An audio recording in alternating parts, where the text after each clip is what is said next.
Sono proseguite tutta la notte le operazioni di demolizione e ricerca dei dispersi da parte delle squadre USAR dei Vigili del Fuoco di Genova. Questa mattina un principio di incendio ha coinvolto del materiale accatastato in una delle aree interessate dal crollo del ponte Morandi, causato dalle scintille generate dall'utilizzo di un'attrezzatura da taglio. I Vigili del Fuoco hanno provveduto alla rimozione dei mezzi che martedì erano rimasti bloccati sul troncone del viadotto non crollato e mentre proseguono le ricerche dei dispersi sono stabili le condizioni dei 10 feriti ricoverate nelle strutture ospedaliere genovesi.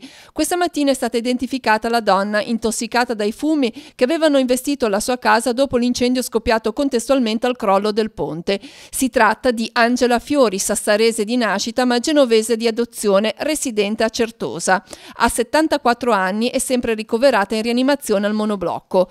Contestualmente si stanno cercando soluzioni per gli sfollati. 45 alloggi saranno messi a disposizione da subito per altrettanti nuclei familiari sfollati.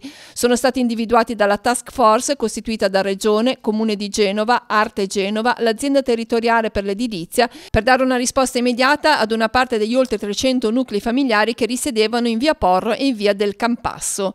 I 45 alloggi assegnabili subito sono rispettivamente 33 di Arte Genova e 12 del Comune.